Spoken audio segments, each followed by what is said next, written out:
Bienvenue. Alors on va se pencher sur une question que je pense tout le monde se pose face à l'urgence climatique. Pourquoi est-ce si compliqué d'agir? La science est formelle, mais pourtant l'action, elle, patine un peu. Pour comprendre ce paradoxe, eh bien, on va plonger ensemble dans les rouages de notre propre psychologie grâce à ce qu'on appelle la science du comportement. Oui, c'est vraiment la question centrale. Les rapports scientifiques s'empilent, les avertissements se multiplient. Et pourtant, on a cette impression de faire du surplace. Alors qu'est-ce qui coince vraiment? La réponse, en fait, se trouve peut-être moins dans les données et les graphiques que dans notre propre esprit. Et voilà, on arrive au cœur du sujet, ce fameux paradoxe de l'inaction. C'est cette situation un peu étrange où on sait que la maison brûle, mais on reste assis sur le canapé. On va essayer de comprendre pourquoi le simple fait de savoir quelque chose ne suffit pas, mais alors pas du tout, à nous faire bouger. Et là, on touche à un point absolument crucial. L'action, elle ne naît pas de ce qu'on sait, mais plutôt de ce qu'on ressent. C'est notre perception du risque, notre interprétation personnelle des faits, bien plus que les données brutes, qui est le véritable moteur du changement. Ok, donc si la perception est la clé, il faut s'intéresser à ce qui la façonne. Et c'est là que ça devient intéressant, parce qu'on a affaire à des sortes de coupables invisibles, les angles morts de notre cerveau. Ce sont des mécanismes psychologiques qui, sans même qu'on s'en rende compte, orientent nos choix, surtout face à des enjeux qui nous semblent lointains. Le domaine qui étudie tout ça, c'est l'économie comportementale. Et c'est franchement fascinant. Ce qu'elle nous rappelle, c'est une vérité au fond assez simple. Nous ne sommes pas des robots purement rationnels. Pas du tout. Nos décisions sont constamment influencées par nos émotions, nos habitudes et tout le contexte qui nous entoure. Pour gérer la complexité du monde, notre cerveau a une astuce. Il prend des raccourcis. Ce sont les fameux biais cognitifs.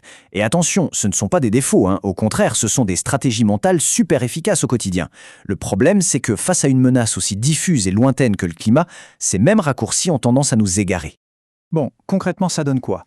D'abord, il y a ce sentiment que le climat, c'est loin. Loin dans le temps, c'est un problème pour plus tard, et loin dans l'espace, pour ailleurs. Ensuite, il y a cet optimisme tenace, cette petite voix qui nous dit « non, mais moi, ça va aller ». Et enfin, le plus insidieux peut-être, on s'habitue. Le risque se normalise, il devient familier, et l'urgence, elle s'évapore. Mais attention, le tableau n'est pas tout noir, loin de là. Parfois, pour trouver l'inspiration, il faut regarder dans le rétroviseur. Parce que oui, il existe un cas où l'humanité a réussi à s'unir pour résoudre une crise environnementale majeure. Faisons un petit retour dans le temps, direction les années 80. La découverte du trou dans la couche d'ozone.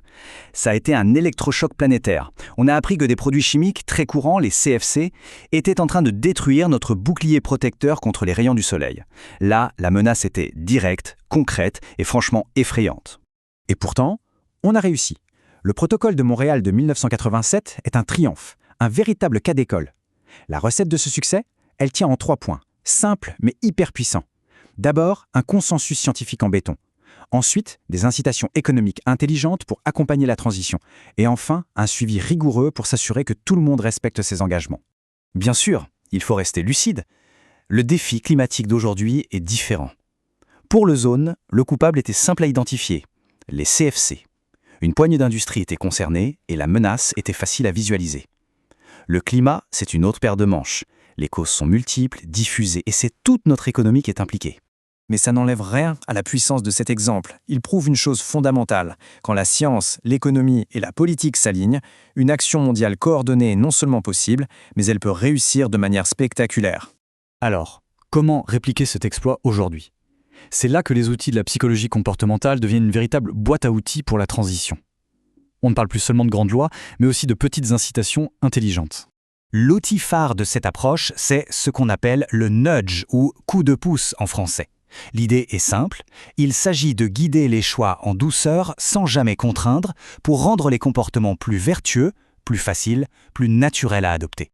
Et des exemples, en fait, on en voit partout. Les étiquettes énergie sur l'électroménager, ça simplifie notre choix. Les aides financières, ça lève la barrière du coût. Comparer notre consommation à celle des voisins, ça active notre esprit de compétition.